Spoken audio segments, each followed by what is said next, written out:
you see it in the news, you see it on social media.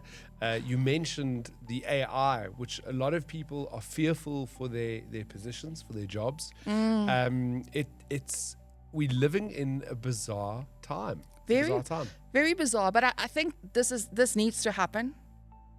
I know it sounds horrible to say, but we need to build a parallel future, and that is what I'm all focused on. I think what's important to always remember, and what you're seeing here in the world, is like, what change can I do in my immediate environment? Because the future doesn't happen to us. We happen to the future. And be very aware of where things are going and what's happening in the world.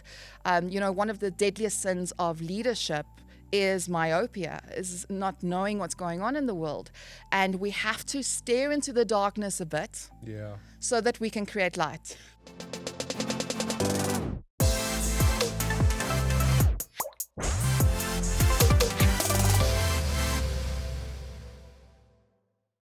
Welcome back to another episode of Good Things with myself, Brent Lindeque. I'm excited! Every episode I'm excited.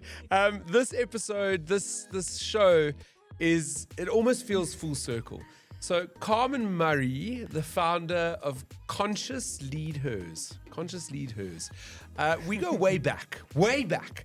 In one of my first very candid interviews that I had on a podcast was with Carmen.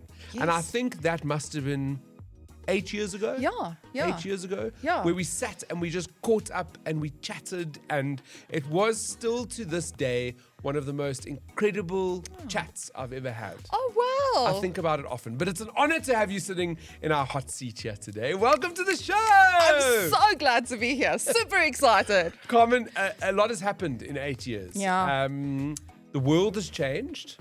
We went through COVID. We came out the other side. Some of us who were lucky enough were here. We lost people, but we're here. Yeah. And your life has transformed since we last sat down. So first of all, that interview, you were asking me questions. In this interview, you're not allowed to ask me any questions. This is all about you, girl. It's going to be hard. What is going on? What is this new business that you've created? So it's not really a new business, but it's more an extension of my own business within marketing communication, because I'm in futurism, cultural forecasting, and a transformation in general with clients. And I love taking pain in the world and alchemizing it into hope, and being a hope activist, right? And I think Conscious Leaders for me was a very interesting turn of events. COVID changed everything about me. They call it, this alchemized journey, the prima materia. It's that first material that you're given by life, that you have to alchemize that pain. And it's from betrayal, it's death, it's like not existential questions that you're asking, why am I here? What's the meaning? Carl Jung refers to it, the first 40 years of your life is research, and the other 40 years of your life is implementation. So I found myself in the middle of all of it. Then pandemic happened. I studied at Hindi business school.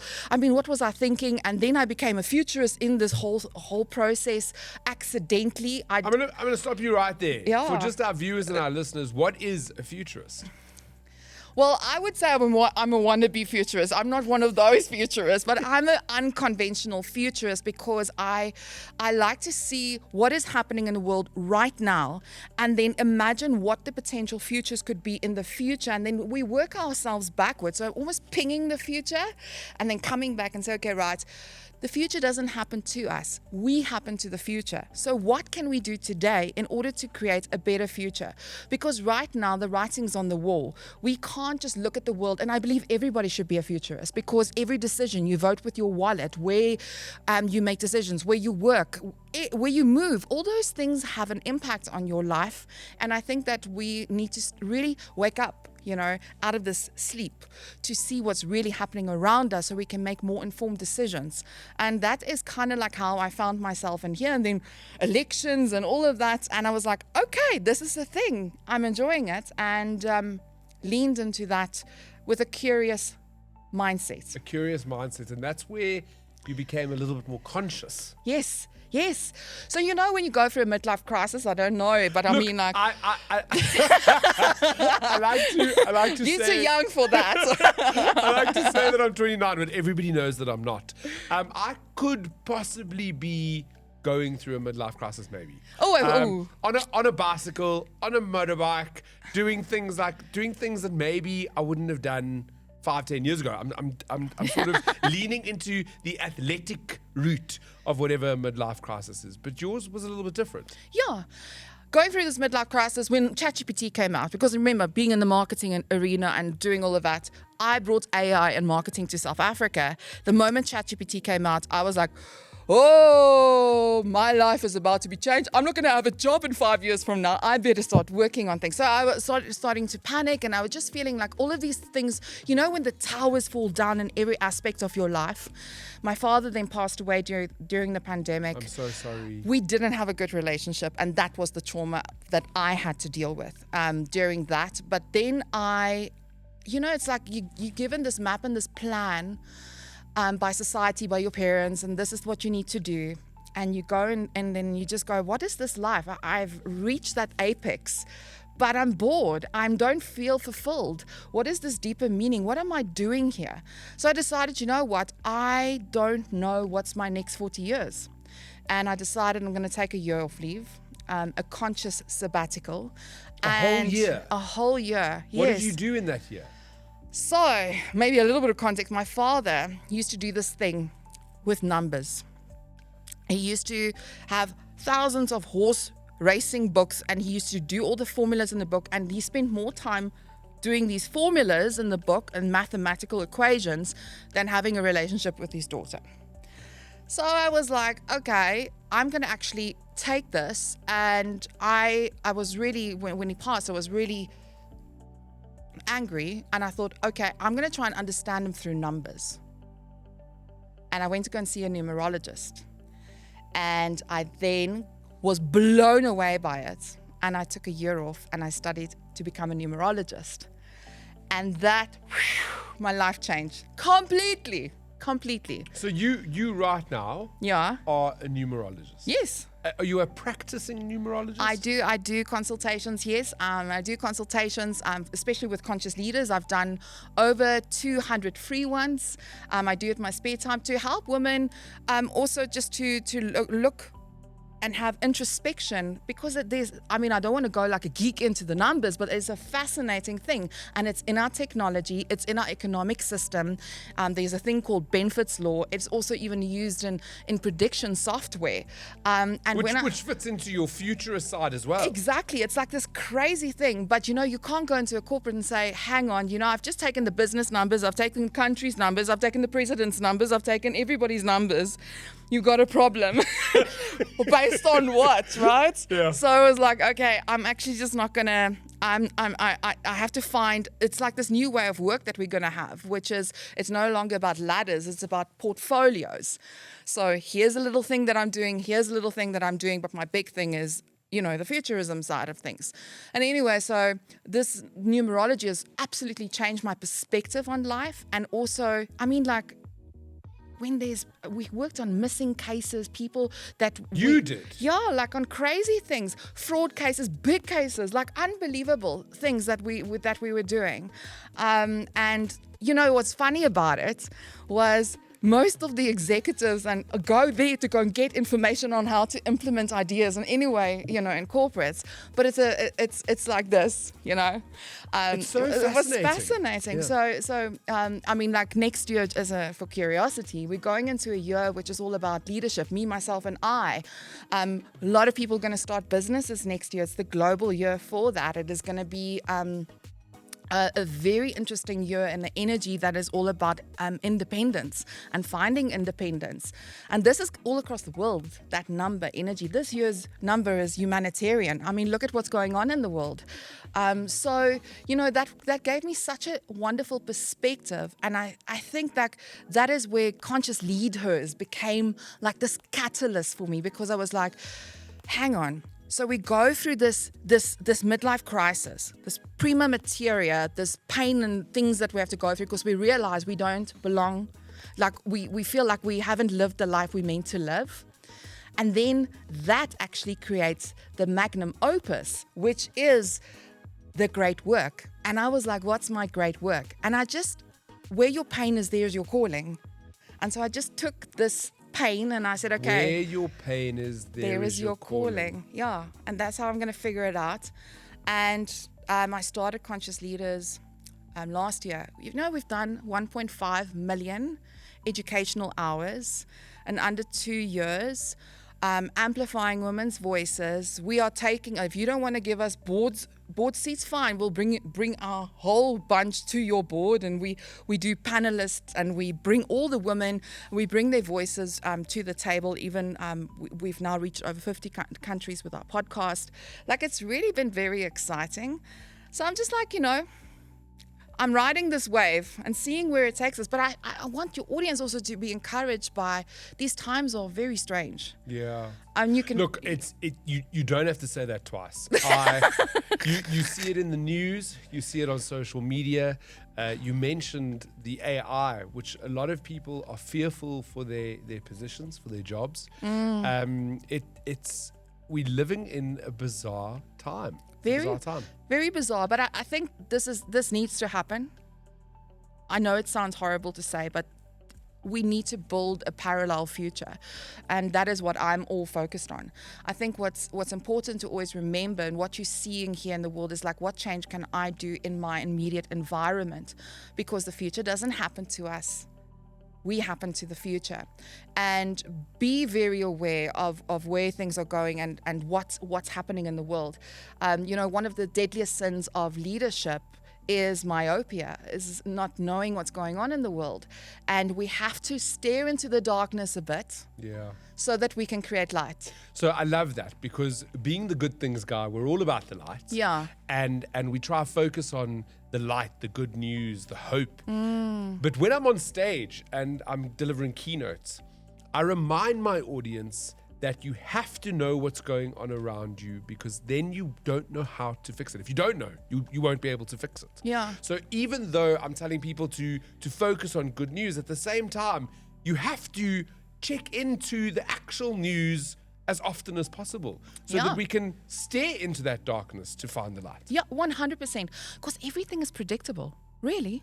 I mean, let's. That's a very broad. Is that real?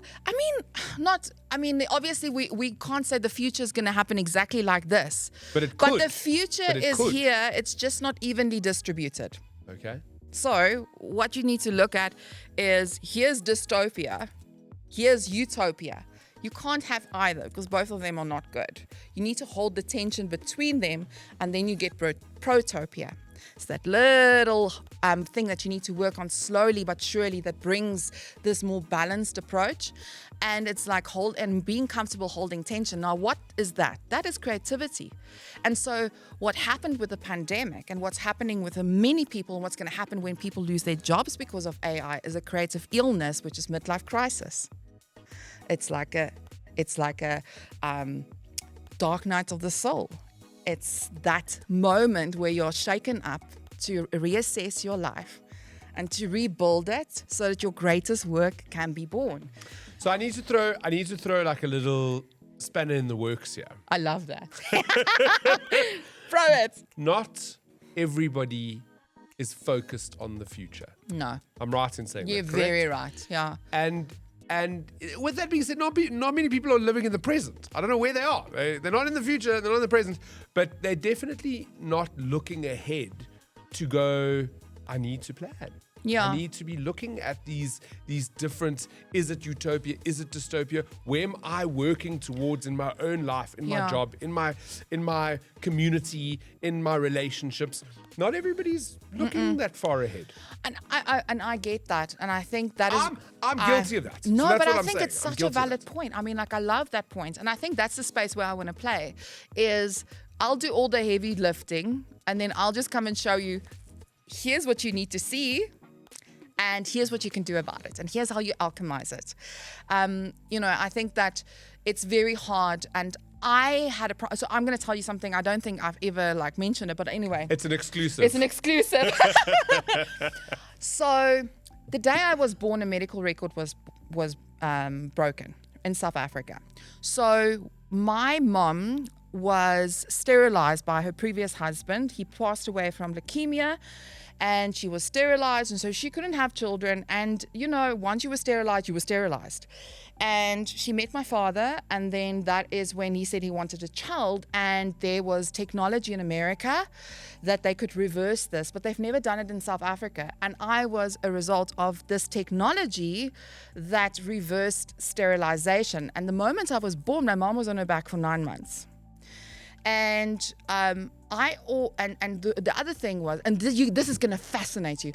The other thing that was interesting about this is my name was supposed to be Zane, but there was music playing Carmen opera, and my mom had a cup of tea on her stomach, and I kicked it off every time when the music came on the radio. So they decided to call me Carmen, right?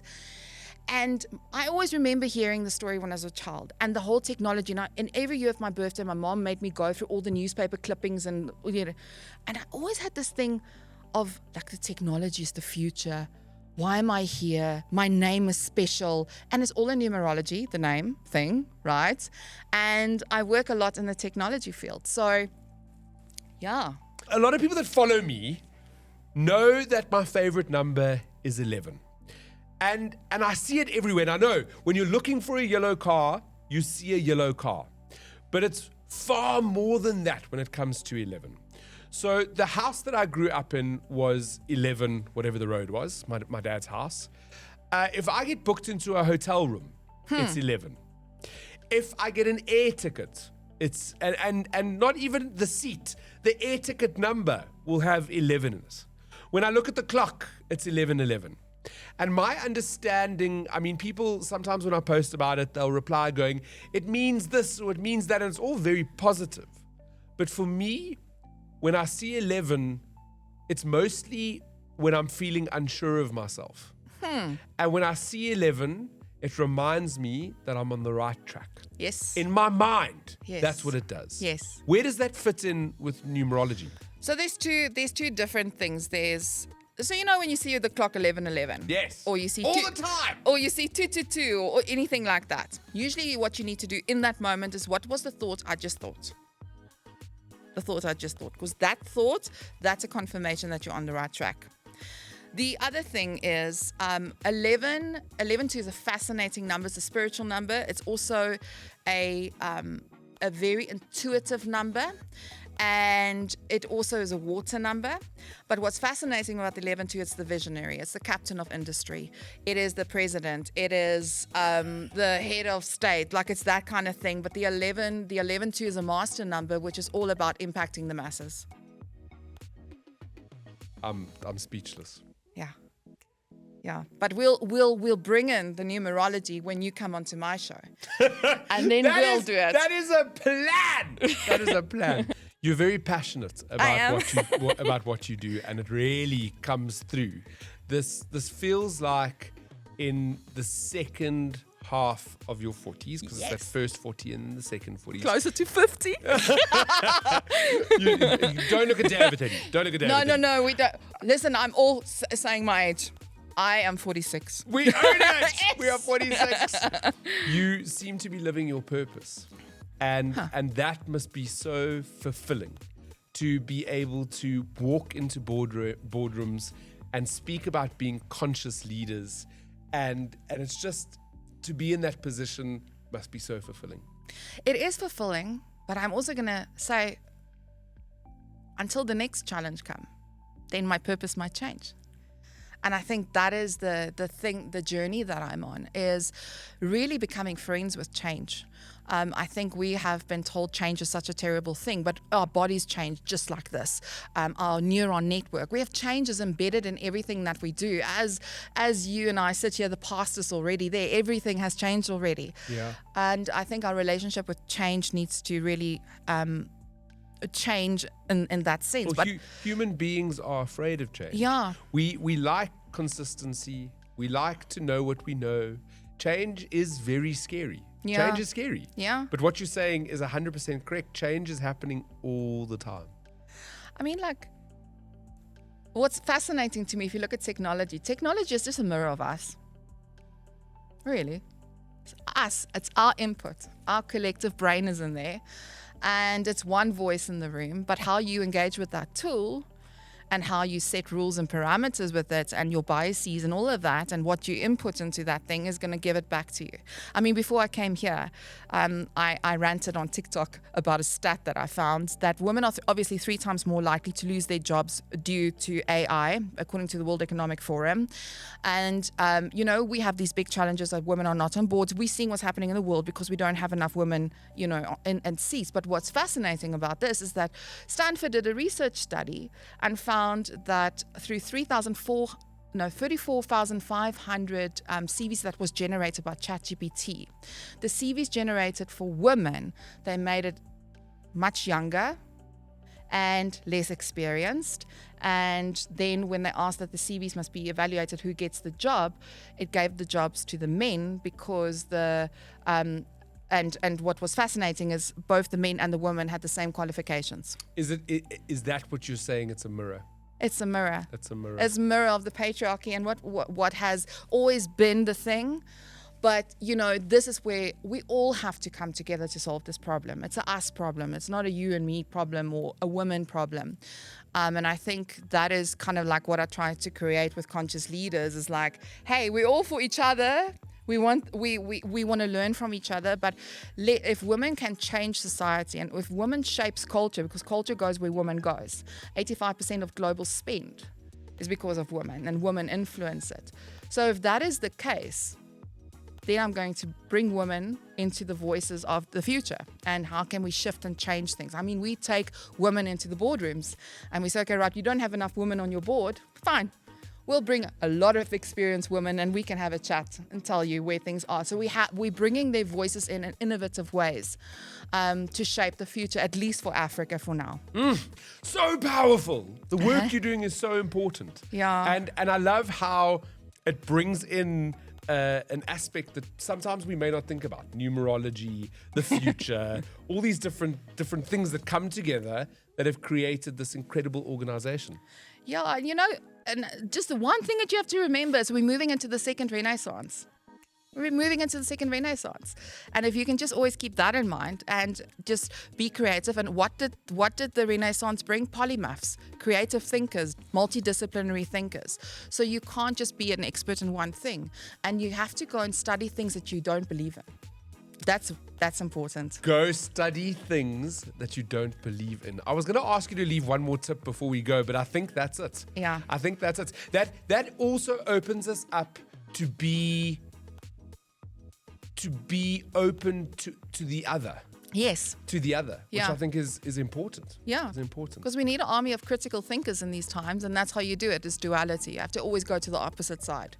Carmen, I've loved this. If people want to get in touch, if they want to find out more, if they want to get to know you and what you do, where do they find you? All you have to do is just go to www.carmenmurray.com, and I'm sure if you just put my name in LinkedIn, in Google, you'll find it. I'm so excited and thankful to have you on the show today. I'm going to go onto her podcast next. Yes. And we can't tell you what, because we spoke about it, BTS, behind the scenes. It's going to be rad. What we're going to do. Yes. Can't tell them now. No, I think we have to do something. We have to really go nuts. It's going to be crazy. Maybe we do a live reading for you. I want to thank you so much for tuning in this week. It's another fantastic show.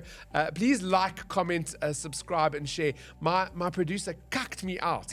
He said that I am not saying that at the end of the show. So now I've said it. Elkin, are you happy? It's been great hanging out with you. Tune in next week for another incredible interview. As I say every week, okay, love you, bye.